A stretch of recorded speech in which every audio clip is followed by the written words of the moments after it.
Naruto, என்ன பாக்குற யாருமே என்ன கொனஹமாருன்னு பாக்குறது இல்ல. தேர்ட் ஹோகாகேவோட பேரனாதான் என்ன பாக்குறாங்க. அதனாலதான் இப்பவே நான் ஹோகாகே ஆகணுங்கிற முடிவு எடுத்துட்டேன். என்ன தைரியம் இருந்தா அவனுங்க எங்க ஊருக்குள்ளேயே வந்து இப்படி நாசம் பண்ணிக்கிட்டு இருப்பாங்க. சாவு. வாடா, ஏன் கூட சண்டை போடு. நிஞ்சா உலகத்துல குறுக்கு வழின்னு ஒண்ணு கிடையாது. இதுதான் நான் கத்துக்கிட்ட உண்மை. கொனஹாமரு, உன்கிட்ட நிறைய திறமை இருக்கு. கண்டிப்பா ஒரு நாள் நீ ஹோகாகே ஆவ. அதனால இப்படி உன் உயிரை நீ விட்டுறாத. ரொம்ப நாள் முன்னாடி நான் ஒருத்தருக்கு வாக்கு கொடுத்தேன். ஹோகாகே பட்டத்துக்காக நருட்டோ கூட நான் போட்டி போடுவேன் அவருக்கு வாக்கு கொடுத்தேன். அவரும் வாக்கு கொடுத்தாரு. கொனஹாமரு, உனக்கு ஒரு முக்கியமான புது ஜூட்சுவை நான் கத்து கொடுக்க போறேன்.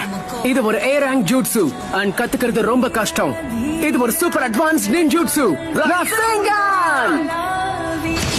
நான் ஒரு கெனின். எனக்கு இந்த ஊர்ல ஒரு மதிப்பு இருக்கு. என் குடும்ப பேரு சாரோடோபி. என் உண்மையான பேரு கொனஹாமரு. இதை என்னைக்கும் நீ மறக்க கூடாது.